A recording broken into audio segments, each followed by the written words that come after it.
Alright, so in this video, it's basically going to be a follow-up to my testing of the Hobbywing ESCs. And what I'm basically going to be doing is testing out the BEC that's built in on the Hobbywing ESC. Now, the old version, the original one, only has the ability to go to 7.4 volts, but the newer version, the G2, actually does have the ability to do 8.4 volts. The only problem is that it's still limited with the amount of amps that it could put out.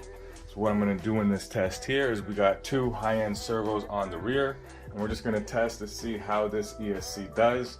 Set at 8.4 volts with two high-end servos in the back in our Lowrider application. See if that's feasible for us.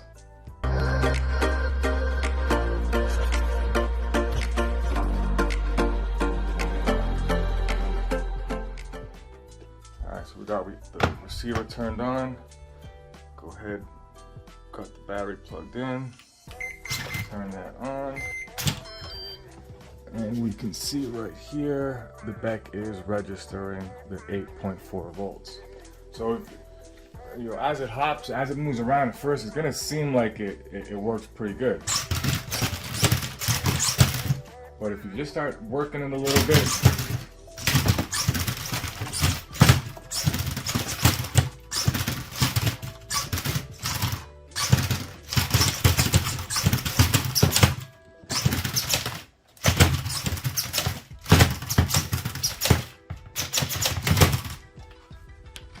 that seems to be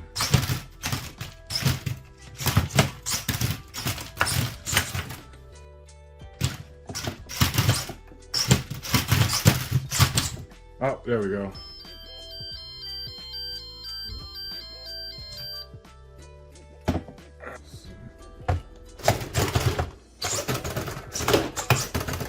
Oh shit, we do still get a brown out.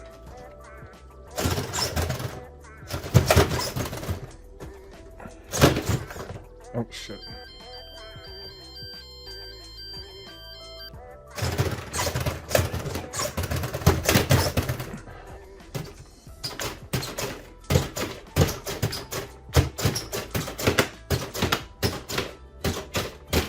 $6.17 it went there.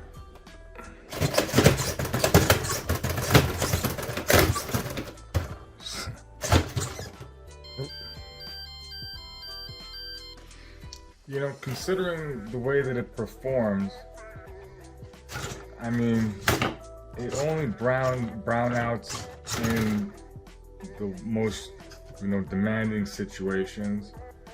And while the hops are not as strong as you're gonna get with a 10 amp,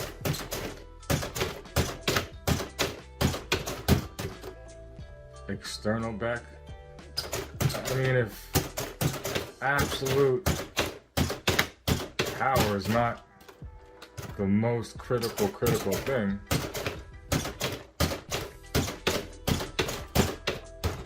it's not that bad.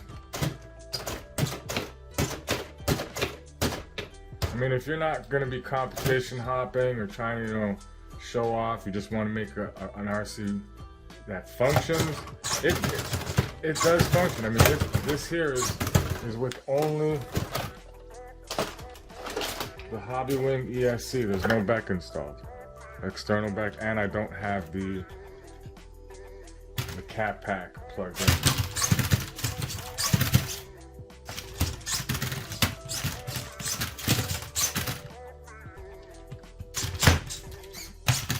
And we just had a little brownout right there. It does on occasion have bad voltage drops where you see it go down to like 7.0 from 8.4. It's a volt and a half, but it doesn't, in order to trigger a voltage drop, it's got to really exceed the amp limit so much it makes the voltage drop below 4 volts. So if it drops to 7, it's not going to brown out. It's not going to give you all the power that you would if you were on a external BEC that, it's not going to be limited to 5 or 6 amps, something like that. It's going to give you at least 10 amps. So you'll have more power consistently when hitting the hop switch. You can tell this is weaker right off the bat, but I mean, if you're not trying to win a competition, this actually can function to get by. And the throttle control is actually very smooth.